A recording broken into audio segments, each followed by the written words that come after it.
10ನೇ ತರಗತಿ ಕನ್ನಡ ಪದ್ಯಭಾಗ 1 ಸಂಕಲ್ಪ ಗೀತೆ ಪ್ರಶ್ನೋತ್ತರಗಳು. ಕೆಳಗಿನ ಕವಿಗಳ ಅಥವಾ ಸಾಹಿತಿಗಳ ಜನ್ಮಸ್ಥಳ, ಕಾಲ, ಕೃತಿ ಮತ್ತು ಪ್ರಶಸ್ತಿಗಳನ್ನು ಕುರಿತು ವಾಕ್ಯ ರೂಪದಲ್ಲಿ ಬರೆಯಿರಿ. ಕೃತಿಕಾರರ ಪರಿಚಯ. ಜಿ.ಎಸ್. ಶಿವರುದ್ರಪ್ಪ. ರಾಷ್ಟ್ರಕವಿ ಅಭಿದಾನಕ್ಕೆ ಪಾತ್ರರಾದ ಆಧುನಿಕ ಕನ್ನಡ ಪ್ರಸಿದ್ಧ ಕವಿ ಶ್ರೀ ಗುರ್ಗರಿ ಶಾಂತ ವೀರಪ್ಪ ಶಿವರುದ್ರಪ್ಪ ಅವರು ಸಾಮಾನ್ಯ ಸದ 1926ರಲ್ಲಿ ಶಿವಮೊಗ್ಗ ಜಿಲ್ಲೆಯ ಶಿಕಾರಿಪುರದಲ್ಲಿ ಜನಿಸಿದರು.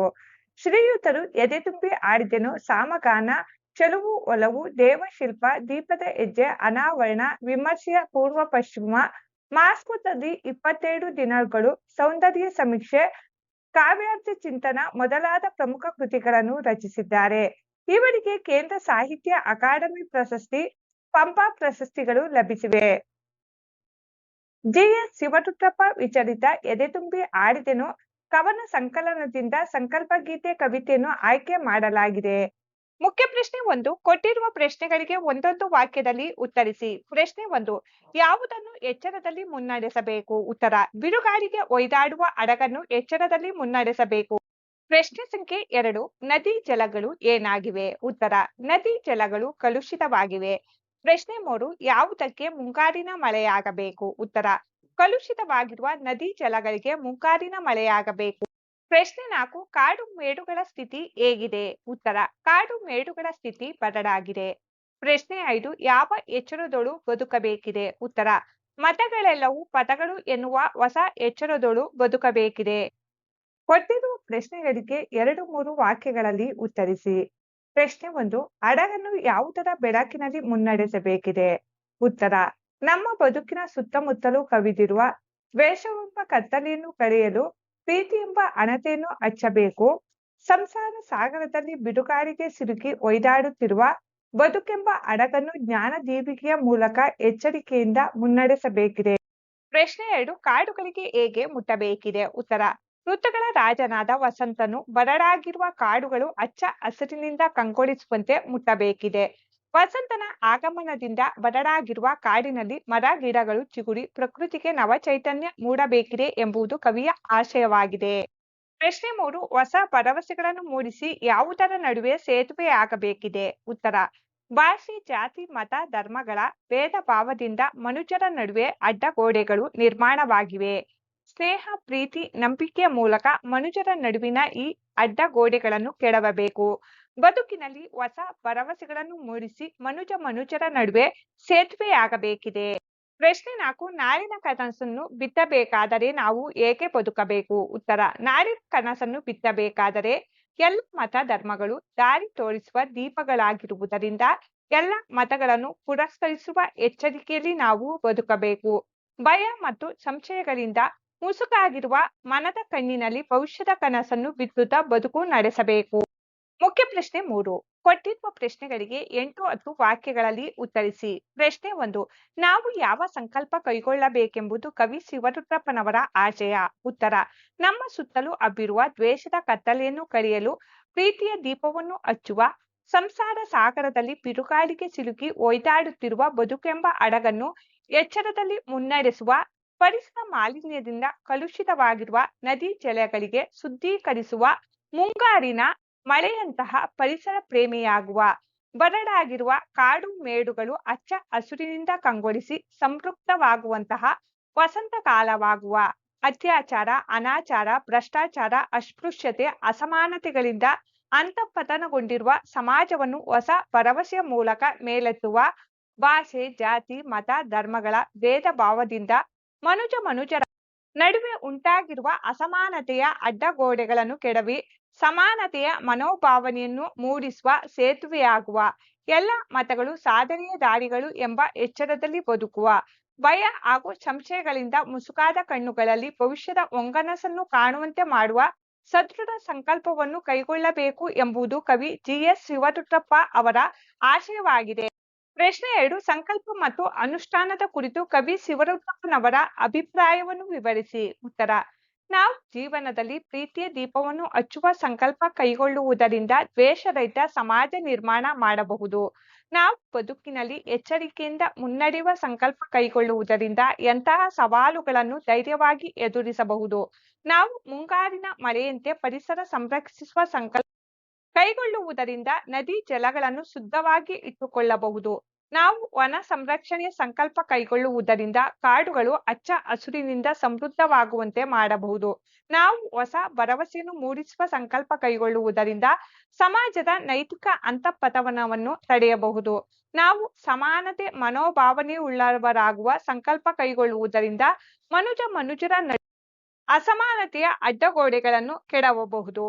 ಎಲ್ಲ ಮತಗಳು ಸಾಧನೆಯ ದಾರಿಗಳು ಎಂಬ ಎಚ್ಚರದಲ್ಲಿ ಬದುಕುವ ಸಂಕಲ್ಪ ಕೈಗೊಳ್ಳುವುದರಿಂದ ದೇಶದಲ್ಲಿ ಶಾಂತಿಯು ನೆಲೆಸುವಂತೆ ಮಾಡಬಹುದು. ಭಯ ಹಾಗೂ ಸಂಶಯಗಳಿಂದ ಮುಕ್ತರಾಗುವ ಸಂಕಲ್ಪ ಕೈಗೊಳ್ಳುವುದರಿಂದ ಭವಿಷ್ಯದ ಹೊಂಗನಸನ್ನು ಕಾಣಬಹುದು. ಹೀಗೆ ಕವಿ ಜಿ.ಎಸ್. ಶಿವರುದ್ರಪ್ಪನವರು ಸಂಕಲ್ಪ ಮತ್ತು ಅನುಷ್ಠಾನವನ್ನು ಕುರಿತು ತಮ್ಮ ಅಭಿಪ್ರಾಯವನ್ನು ವ್ಯಕ್ತಪಡಿಸುತ್ತಾರೆ. ಮುಖ್ಯ ಪ್ರಶ್ನೆ 4. ಸಂದರ್ಭ ಸಹಿತ ಸ್ವಾರಸ್ಯವನ್ನು ವಿವರಿಸಿ. ವಾಕ್ಯ 1. ಪ್ರೀತಿಯ ಹಣತೆಯ ಹಚ್ಚೋಣ. ಆಯ್ಕೆ. ಪ್ರಸ್ತುತ ಸಾಲನ್ನು ಜಿ.ಎಸ್. ಶಿವರುದ್ರಪ್ಪ ಅವರು ಬರೆದ ಎದೆತುಂಬಿ ಆಡಿದೆನು ಕೃತಿಯಿಂದ ಆಯ್ದ ಸಂಕಲ್ಪ ಗೀತೆ ಎಂಬ ಪದ್ಯಭಾಗದಿಂದ ಆರಿಸಲಾಗಿದೆ. ಸಂದರ್ಭ: ನಮ್ಮ ಸುತ್ತಲೂ ಕವಿದಿರುವ ಅಜ್ಞಾನವೆಂಬ ಕತ್ತಲೆಯನ್ನು ಕಳೆಯುವುದಕ್ಕಾಗಿ ದೃಢ ನಿಷ್ಠೆಯಿಂದ ಸ್ವಚ್ಛದ ನೆಲೆಯಾಗಿಸುವ ಹಣತೆ ಹಚ್ಚಿದಾಗ ಕತ್ತಲೆ ದೂರವಾಗುತ್ತದೆ. ಆ ಮೂಲಕ ಭಯ ಮತ್ತು ಅನುಮಾನ ಆವರಿಸಿರುವ ಸಮಾಜವನ್ನು ನಿರ್ಮೂಲನೆ ಮಾಡಬಹುದು. ಹೀಗೆ ಸಂಕಲ್ಪ ಮತ್ತು ಅನುಷ್ಠಾನ ಕುರಿತು ತಮ್ಮ ಅಭಿಪ್ರಾಯವನ್ನು ತಿಳಿಸುವ ಸಂದರ್ಭದಲ್ಲಿ ಕವಿ ಶಿವರುದ್ರಪ್ಪ ಅವರು ಈ ಮಾತನ್ನು ಹೇಳಿದ್ದಾರೆ. ಸ್ವಾರಸ್ಯ: ಜೀವನದಲ್ಲಿ ಧನಾತ್ಮಕ ಭಾವನೆಯನ್ನು ದೃಢ ಸಂಕಲ್ಪವನ್ನು ಹೊಂದಿರಬೇಕು. ಯಾವುದೇ ರೀತಿಯ ಸವಾಲುಗಳು ಎದುರಾದಾಗಲೂ ನಾವು ಆತ್ಮವಿಶ್ವಾಸದ ಸಂಕಲ್ಪ ನಿಷ್ಠೆಯಿಂದ ಕ್ರಿಯಾಶೀಲರಾದಾಗ ಯಶಸ್ಸು ಲಭಿಸುತ್ತದೆ. ಅಸಾಧ್ಯವಾದುದು ಯಾವುದೂ ಇಲ್ಲ. ಪ್ರೀತಿಯ ದೀಪವನ್ನು ಹಚ್ಚುವ ಸಂಕಲ್ಪ ಕೈಗೊಳ್ಳುವುದರಿಂದ ದ್ವೇಷರಹಿತ ಸಮಾಜವನ್ನು ನಿರ್ಮಾಣ ಮಾಡಬಹುದು ಎಂಬ ಅಂಶಗಳು ಇಲ್ಲಿ ಸ್ವಾರಸ್ಯಪೂರ್ಣವಾಗಿ ಅಭಿವ್ಯಕ್ತಗೊಂಡಿವೆ. ವಾಕ್ಯ 2. ಮುಂಗಾರಿನ ಮಳೆಯಾಗೋಣ. ಆಯ್ಕೆ. ಪ್ರಸ್ತುತ ಸಾಲನ್ನು ಜಿ.ಎಸ್. ಶಿವರುದ್ರಪ್ಪ ಅವರು ಬರೆದ ಎದೆತುಂಬಿ ಆಡಿದೆನು ಕೃತಿಯಿಂದ ಆಯ್ದ ಸಂಕಲ್ಪ ಗೀತೆ ಎಂಬ ಪದ್ಯಭಾಗದಿಂದ ಆರಿಸಲಾಗಿದೆ. ಸಂದರ್ಭ: ನಿಷ್ಠೆಯಿಂದ ಕ್ರಿಯಾಶೀಲರಾಗಿ ನಾವು ಧನಾತ್ಮಕ ಭಾವನೆ ಹಾಗೂ ದೃಢ ಸಂಕಲ್ಪವನ್ನು ಹೊಂದಿದಾಗ ಯಶಸ್ಸನ್ನು ತಲುಪಬಹುದು. ಪರಿಸರ ಮಾಲಿನ್ಯದಿಂದ ಕಲುಷಿತವಾಗಿರುವ ನದಿ ಜಲಗಳಿಗೆ ಶುದ್ಧೀಕರಿಸುವ ಮುಂಗಾರಿನ ಮಳೆಯಂತ ಪರಿಸರ ಪ್ರೇಮಿ ನಾವಾಗಬೇಕು ಎಂದು ಹೇಳುವ ಸಂದರ್ಭದಲ್ಲಿ ಕವಿ ಈ ಮಾತನ್ನು ಹೇಳುತ್ತಾರೆ. ಸ್ವಾರಸ್ಯ: ನಾವು ಮುಂಗಾರಿನ ಮಳೆಯಂತೆ ಪರಿಸರ ಸಂರಕ್ಷಿಸುವ ಸಂಕಲ್ಪ ಕೈಗೊಳ್ಳುವುದರಿಂದ ನದಿ ಜಲಗಳನ್ನು ಶುದ್ಧವಾಗಿ ಇಟ್ಟುಕೊಳ್ಳಬಹುದೆಂಬುದು, ಮನೆಗಳನ್ನು ಸ್ವಸ್ಥಯುತವಾಗಿ ಇಟ್ಟುಕೊಳ್ಳಬಹುದೆಂಬ ಭಾವವು ಕವಿಯ ಈ ಮಾತಿನಲ್ಲಿ ಸ್ವಾರಸ್ಯಪೂರ್ಣವಾಗಿ ಅಭಿವ್ಯಕ್ತಗೊಂಡಿದೆ. ವಾಕ್ಯ 3. ಹೊಸ ಭರವಸೆಗಳ ಕಟ್ಟೋಣ. ಆಯ್ಕೆ. ಪ್ರಸ್ತುತ ಸಾಲನ್ನು ಜಿ.ಎಸ್. ಶಿವರುದ್ರಪ್ಪ ಅವರು ಬರೆದ ಎದೆತುಂಬಿ ಆಡಿದೆನು ಕೃತಿಯಿಂದ ಆಯ್ದ ಸಂಕಲ್ಪ ಗೀತೆ ಎಂಬ ಪದ್ಯಭಾಗದಿಂದ ಆರಿಸಲಾಗಿದೆ. ಸಂದರ್ಭ: ಹಿಂದೆ ಗುರುವಿದ್ದ ಮುಂದೆ ಗುರಿಯಿತ್ತು, ಸಾಗುತ್ತಲಿತ್ತು ಧೀರರ ದಂಡು ಎಂಬ ವಾಕ್ಯವು ಹೋಗಬೇಕಾದ ದಾರಿ, ತಲುಪಬೇಕಾದ ಗುರಿ ಸ್ಪಷ್ಟವಾಗಿರಬೇಕು ಎಂಬುದನ್ನು ತಿಳಿಸುತ್ತದೆ. ಜೀವನದಲ್ಲಿ ಧನಾತ್ಮಕ ಭಾವನೆಯನ್ನು ಹೊಂದಿರಬೇಕು. ಯಾವುದೇ ರೀತಿಯ ಸವಾಲುಗಳು ಎದುರಾದಾಗಲೂ ಆತ್ಮವಿಶ್ವಾಸ ಕಳೆದುಕೊಳ್ಳಬಾರದು. ಕ್ರಿಯಾಶೀಲರಾಗಿ ದುಡಿದಾಗ ಯಶಸ್ಸು ಲಭಿಸುತ್ತದೆ. ಜೀವನದಲ್ಲಿ ಧೃತಿಗೆಟ್ಟು ಕುಳಿತುಕೊಳ್ಳದೆ ಆತ್ಮವಿಶ್ವಾಸದಿಂದ ವೈಚಾರಿಕತೆಯಿಂದ ಭರವಸೆಯನ್ನು ಕಟ್ಟಿಕೊಳ್ಳುತ್ತಾ ಮೇಲೆದ್ದು ನಿಲ್ಲಬೇಕು ಎಂದು ಹೇಳುವ ಸಂದರ್ಭದಲ್ಲಿ ಈ ಮಾತನ್ನು ಹೇಳುತ್ತಾರೆ. ಸ್ವಾರಸ್ಯ: ಸತತ ಪ್ರಯತ್ನ, ಧೃತಿಗೆಡದ ಆತ್ಮವಿಶ್ವಾಸ, ಪರಿಶ್ರಮದ ಮೂಲಕ ಹೊಸ ಭರವಸೆಗಳ ಜೀವನವನ್ನು ಸ್ವಸ್ಥಗೊಳಿಸಿ ಕೊಳ್ಳಬೇಕೆಂಬುದನ್ನು ಪ್ರಸ್ತುತ ಹೇಳಿಕೆ ಸ್ವಾರಸ್ಯಪೂರ್ಣವಾಗಿ ನಿರೂಪಿಸುತ್ತದೆ. ವಾಕ್ಯ 4. ಹೊಸ ಎಚ್ಚರದೊಳು ಬದುಕೋಣ. ಆಯ್ಕೆ. ಪ್ರಸ್ತುತ ಸಾಲನ್ನು ಜಿ.ಎಸ್. ಶಿವರುದ್ರಪ್ಪ ಅವರು ಬರೆದ ಎದೆತುಂಬಿ ಆಡಿದೆನು ಕೃತಿಯಿಂದ ಆಯ್ದ ಸಂಕಲ್ಪ ಗೀತೆ ಎಂಬ ಪದ್ಯಭಾಗದಿಂದ ಆರಿಸಲಾಗಿದೆ. ಸಂದರ್ಭ: ವಿಶ್ವದಲ್ಲಿ ವಿವಿಧತೆಯಲ್ಲಿ ಏಕತೆಯನ್ನು ಕಾಣುವ ರಾಷ್ಟ್ರವೆಂದರೆ ಭಾರತವೊಂದೇ. ಇಲ್ಲಿ ಅನೇಕ ಧರ್ಮದವರಿದ್ದು ಅವರವರ ಆಚಾರ ವಿಚಾರಗಳು ಬೇರೆ ಬೇರೆಯಾಗಿವೆ. ದೇವನೊಬ್ಬ ನಾಮ ಹಲವು ಎನ್ನುವ ಹಾಗೆ ಈ ಎಲ್ಲಾ ಧರ್ಮಗಳು ನಮ್ಮ ಆನಂದದ ಬದುಕಿಗೆ ಬೇಕಾದ ಸನ್ಮಾರ್ಗ ತೋರಿಸುವ ದಾರಿ ದೀವಿಕೆಗಳಾಗಬೇಕೇ ಹೊರತು ದಾರಿ ತಪ್ಪಿಸುವಂತಾಗಬಾರದು ಎಂದು ಹೇಳುವ ಸಂದರ್ಭದಲ್ಲಿ ಕವಿ ಈ ಮಾತನ್ನು ಹೇಳುತ್ತಾರೆ. ಸ್ವಾರಸ್ಯ: ಎಲ್ಲ ಮತಗಳು ಸಾಧನೆಯ ದಾರಿಗಳು ಎಂಬ ಎಚ್ಚರದಲ್ಲಿ ಬದುಕುವ ಸಂಕಲ್ಪ ಕೈಗೊಳ್ಳುವುದರಿಂದ ದೇಶದಲ್ಲಿ ಶಾಂತಿಯು ನೆಲೆಸುವಂತೆ ಮಾಡಬಹುದೆಂಬ ಸ್ವಾರಸ್ಯಪೂರ್ಣವಾದ ಭಾವನೆಯು ಇಲ್ಲಿ ಅಭಿವ್ಯಕ್ತಗೊಂಡಿದೆ.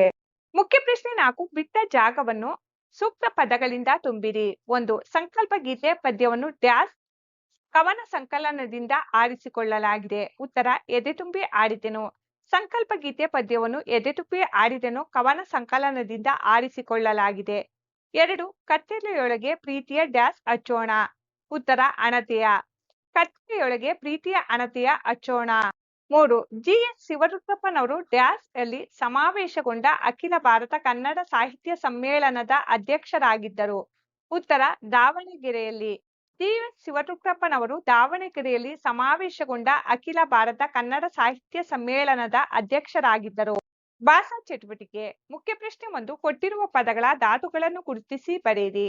ಪದಗಳು ಧಾತು: ನಿಲ್ಲಿಸು ನಿಲ್ಲು, ನಡೆಸು ನಡೆ, ಹಚ್ಚುವುದು ಹಚ್ಚು, ಮುಟ್ಟೋಣ ಮುಟ್ಟು, ಕಟ್ಟುವುದು ಕಟ್ಟು, ಆಗೋಣ ಆಗು.